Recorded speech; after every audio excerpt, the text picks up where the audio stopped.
semaine de la louange, nous voulons parler en quelques minutes de cet aspect-là. Parce que cette semaine, tu vas louer le Seigneur comme jamais. Oui.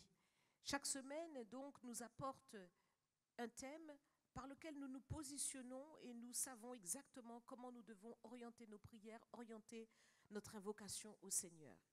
Et cette semaine, donc, semaine de la louange, nous devons nous rappeler que nous avons multiples raisons de louer Dieu. C'est vrai que parfois, nous pouvons traverser des moments difficiles, des moments qui sont éprouvants parce que la vie est ainsi faite, tout n'est pas toujours rose. Nous sommes sur terre, nous ne sommes pas encore arrivés là-haut, mais Dieu est bon. Dieu est bon. Et il nous fait aussi traverser des moments difficiles pour que nous puissions mieux apprécier les bons moments. Et ça, c'est la grâce de Dieu. Ah oui, parce que si toujours tout est bon, tout est toujours bon, ben c'est vrai que parfois c'est difficile de pouvoir reconnaître les bons moments. Mais les bons moments ont une saveur spéciale parce que parfois nous sommes éprouvés. Oui. Alors, nous avons multiples raisons de louer Dieu. Premièrement, nous louons Dieu parce qu'il le mérite. Il le mérite. Tout simplement parce qu'il est Dieu. Donc il ne quémande pas la louange. Et Dieu n'a pas à quémander la louange dans ta vie.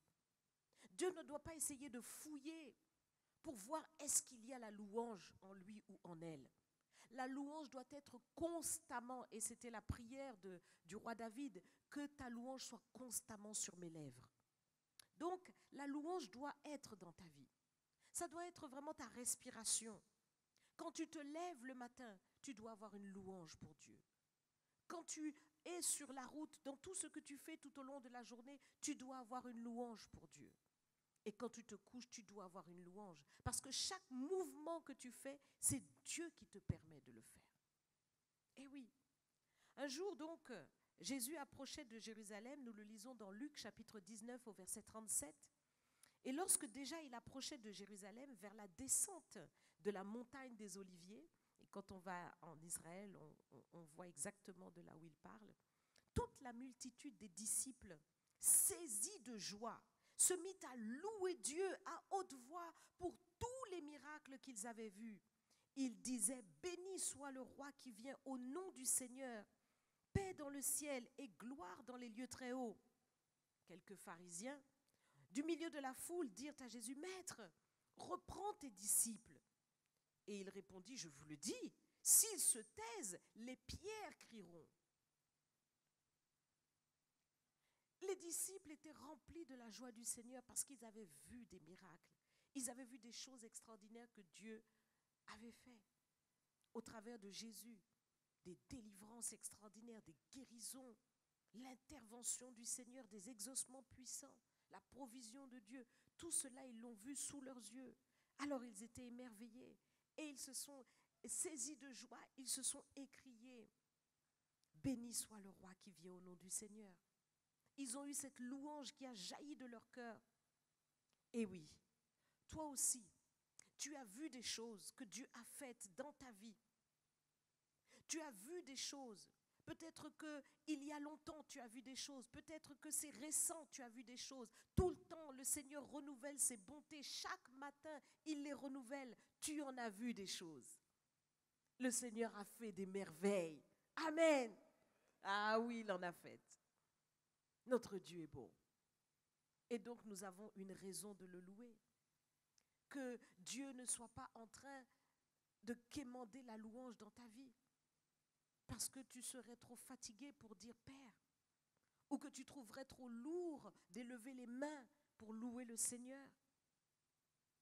La louange, toute la création la donne à Dieu. Toute la création.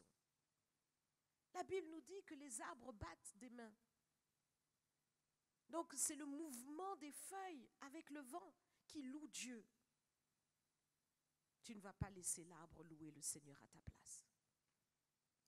La Bible dit que même les poissons de la mer, même tous les monstres marins, tout ce que Dieu a créé, loue le Seigneur. Toute sa création le loue. Tu ne vas pas laisser la création louer le Seigneur à ta place. tu vas le louer. Toi aussi, tu es la création de Dieu. Ta louange ne doit pas manquer au concert de louange de toute la création de Dieu. Oui, c'est un bruit extraordinaire qui s'élève vers Dieu. Un grand bruit en son honneur, qui est la manifestation du mouvement, la manifestation du souffle, la manifestation de la vie que Dieu t'a donnée, parce que Dieu est vivant. Il t'a donné le souffle, il t'a donné le mouvement, la vie, l'être. Tu dois le louer. Tu dois dire merci à Dieu pour cela. Si tu existes, ce n'est pas la volonté des hommes. Ce n'est pas par la volonté, même ta propre volonté. Tu t'es retrouvé là. C'est parce qu'il y en a un qui t'a voulu là, le Seigneur. Oui, et tu peux l'acclamer pour cela. Acclame-le librement dans ce lieu. Pousse un cri de joie. Sois libre de louer le Seigneur. Loue-le, tu as raison de le louer. Tu existes. Dieu a pensé à toi. Dieu a réfléchi et il t'a conçu de la tête aux pieds. De l'intérieur à l'extérieur, il a pensé à toi. Et non seulement ça, mais le Seigneur a voulu que tu lui appartiennes. Il n'a pas simplement voulu te créer et te poser là sur la terre, non. Mais il a voulu que tu sois racheté pour lui. Il a tout fait. Il a donné sa vie à la croix pour que, eh bien, au jour de la détresse, tu puisses l'invoquer, que tu puisses crier à lui et qu'il puisse te répondre. Il a tout fait. Par ce grand sacrifice, il a voulu effacer toute la condamnation qui devait peser sur toi et tout le poids et toutes les conséquences de cette condamnation. Il les a effacées comme un nuage. Il les a roulées. Il les a jetées dans la mer de l'oubli pour pouvoir te regarder et se réjouir en toi par la justification qu'il te donne en Jésus-Christ. Quand le Seigneur te voit, il voit un saint de Dieu. Quand le Seigneur te voit, il voit un juste de Dieu. C'est ce que Dieu voit, parce qu'il te voit en Jésus-Christ.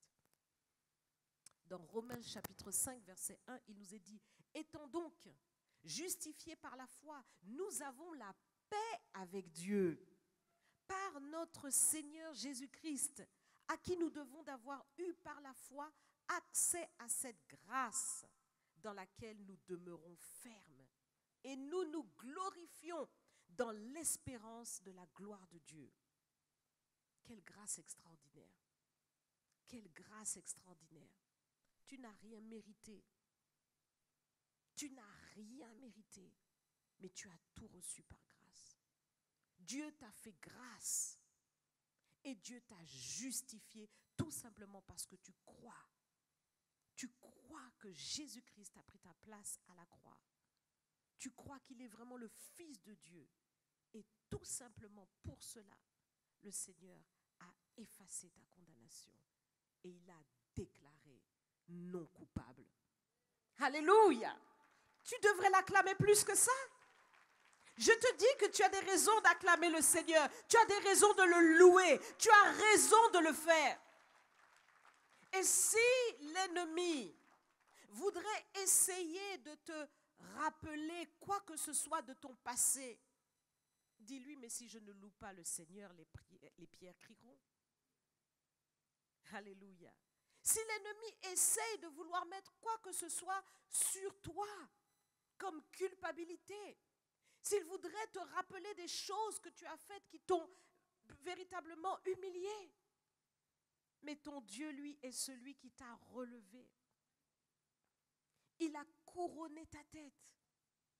Il t'a revêtu d'un vêtement blanc. Il t'a donné un vêtement de louange et une huile de joie. Loue le Seigneur. Que rien ni personne ne t'empêche de louer le Seigneur. Tu sais pourquoi tu le loues. Ce nom qui est inscrit dans le livre de vie, c'est le tien. C'est le tien. Tu as raison de le louer. Tu as raison de le louer. dans tout ce que tu vis, dans tout ce que tu traverses, toi seul, tu sais ton histoire entre toi et Jésus. Il y a une histoire, il y a quelque chose, il y a une histoire, toi seul, tu le sais. Même si les gens te connaissent de l'extérieur et ils te voient, ils voient ta persévérance, ils voient ton sourire, ils voient que tu es là, mais toi seul, tu sais. C'est pourquoi tu dois louer le Seigneur. Et ce matin, c'est ce que nous allons faire. Nous allons le louer. Nous allons le louer tout au long de cette semaine. Nous allons prendre conscience que nous sommes revêtus de louanges. Et ce n'est pas un vêtement du dimanche, c'est un vêtement pour tous les jours de notre vie jusque dans l'éternité. Alors, il faut commencer dès maintenant. Vous savez, quand vous êtes un touriste quelque part, vous découvrez. Vous découvrez. Alors vous êtes là, oh, tiens, il y a ça. Oh, tiens, il y a ça. Mais nous ne sommes pas des touristes dans la maison du Seigneur. Nous sommes les sacrificateurs de Dieu. Nous sommes ceux qui louent le Seigneur. Nous sommes les maîtres de la maison. Et nous allons louer le Seigneur comme il convient. Comme il convient. Amen. Ne laisse pas la culture de ce monde t'empêcher d'exprimer ta louange. Ta louange doit vraiment s'exprimer.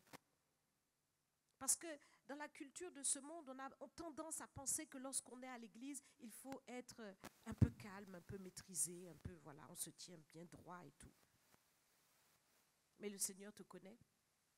Lorsque tu allais en boîte de nuit, on dit tout, hein. Et lorsque tu allais en boîte de nuit, il t'avait vu. Hein. Ah, il t'avait vu. Et il avait bien vu comment tu déployais tous tes talents de danseur ou de danseuse. Mais maintenant que tu appartiens à Jésus, c'est maintenant.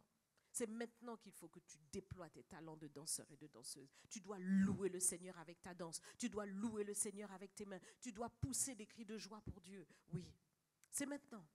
C'est maintenant qu'il faut le faire. David, lorsqu'il accompagnait l'arche, il a retiré son manteau et il a commencé à danser, danser, danser, danser. Parce qu'il a réalisé que, mais je ne peux pas rester tranquille comme un roi là sur sa chaise. Non, je dois louer Dieu. Amen. Alors que la louange t'habite. Que la louange soit ton style de vie. Amen. Et vous savez, la louange est puissante. Lorsqu'il y a eu des combats et lorsque tu vis donc pour toi aussi un combat qui te dépasse, il faut que tu saches que lorsque tu as tout épuisé, peut-être toutes les cartes de la prière, tu as fait ci, tu as fait ça, tu as jeûné, tu as fait tout. Mais laisse-moi te dire qu'il y a encore une carte qu'il faut que tu utilises. C'est la carte de la louange. Josaphat l'a bien compris. Josaphat a été menacé par des rois qui voulaient tout simplement détruire Israël. Et il a dit, Seigneur, nous sommes sans force devant cette multitude nombreuse, mais nos yeux sont fixés sur toi. Et tout simplement ce qu'il a fait, il a compris la pensée de Dieu, il a été affermi par les prophètes du Seigneur et il a placé les louangeurs, les Lévites devant. Et il nous est dit que Dieu a placé une embuscade, rien qu'en mettant les louangeurs devant. Rien qu'en mettant la louange en avant. Ils ne sont pas venus avec des armes. Ils ne sont pas venus avec des soldats qui ont été formés. Non, la louange. Laisse-moi te dire que ta louange a le pouvoir de renverser tous tes ennemis. Il n'y a aucun ennemi qui peut tenir devant la puissance que Dieu va déployer au travers de ta louange. Parce que dans ta louange, tu appelles la présence de Dieu. Lorsque tu loues le Seigneur est obligé de descendre. Il se dit, mais qu'est-ce qui se passe? Qui m'appelle ici? Je sens une attraction. Je sens que ces gens appellent ma présence. La louange monte et la présence de Dieu descend. Quand tu loues le Seigneur, alors laisse-moi te dire, quand tu ne sais plus quoi faire, quand tu as tout fait, et la prière, et le jeûne, et les cris, et les supplications, et tous les korabababa. Élève les mains et loue le Seigneur. Élève les mains et loue-le. Loue-le de tout ton cœur. Et j'aimerais te dire que dans cette louange-là, c'est comme en fait un enfant qui tend les bras vers le Seigneur. Vous savez, quand un enfant tend les bras plutôt vers son parent, vers son père, sa mère, eh bien, automatiquement, qu'est-ce qui va se passer? Eh oui, le parent va le prendre. À un moment donné, quand l'enfant a trop marché, il dit, moi je suis fatigué. il lève juste les bras et il attend, il est là, il attend. Et le parent va le prendre. C'est ça qui se passe. Quand toi, tu vas commencer à louer le Seigneur, ton Père qui est dans les cieux va prendre en charge ta situation. Il va te prendre dans les bras. Il va te porter. Il va te porter. Amen. Et donc, c'est très important que tu comprennes cette clé de la louange, la clé de Judas. Oui, Judas possède la nuque de ses ennemis. Eh bien, tu dois comprendre que dans la louange, il y a vraiment une dimension puissante qui te donne de renverser tous tes ennemis, quels qu'ils soient. Quel que soit le nom de cet ennemi-là, il est renversé par ta louange. La présence de Dieu au milieu de toi fera un bouclier, sera ta forteresse, sera le roc sur lequel tu vas te tenir. Alors nous voulons expérimenter pleinement cela. Total Praise va monter sur scène. Nous voulons nous mettre debout et louer le Seigneur ensemble. Acclame ton Dieu. Si tu réalises tout ce que nous sommes en train de dire, acclame-le. Je n'ai pas dit de m'acclamer moi, là je ne sais pas qui c'est que tu acclames, mais moi je parle d'acclamer le Seigneur. Alléluia. Ouh! Jésus, je te loue. Que chaque acclamation te loue, Seigneur. Dans ce lieu, nous te donnons gloire. Nous te donnons gloire. Nous te donnons gloire, Seigneur. Nous élevons ton nom, Seigneur. Nous te disons merci, Seigneur. Oh, alléluia. N'as-tu pas des mots pour ton Jésus? N'as-tu pas des paroles pour ton Seigneur? Dis-lui quelque chose ce matin. Dis-lui, dis-lui, dis-lui. Alléluia. Mon âme te loue, mon âme te bénit. Tout ce qui est en moi glorifie ton saint nom. Je te dis merci, Seigneur. Alléluia. Acclame-le encore. Ne sois pas fatigué d'acclamer le Seigneur. Alléluia. Alléluia, alléluia, alléluia. Élève-le, élève-le, élève-le. Plus haut, plus haut, plus haut, plus fort. Alléluia. Je te loue, je te glorifie. Je te magnifie, je te sanctifie, je te célèbre. Je dis que tu es magnifique, que tu es beau, Seigneur. Tu es le plus beau de tous les fils de l'homme, Seigneur, ô éternel. Tu es Dieu, tu es notre Père, tu es le merveilleux, tu es le glorieux. Ton amour nous émerveille. Tu es Dieu, alléluia. Oh, nous n'avons pas assez de mots pour te glorifier. Alors nous écrions, oh, nous disons alléluia, notre roi. Nous disons alléluia. Quel est ce roi de gloire? Qu'il fasse son entrée porte, élevez vos linteaux,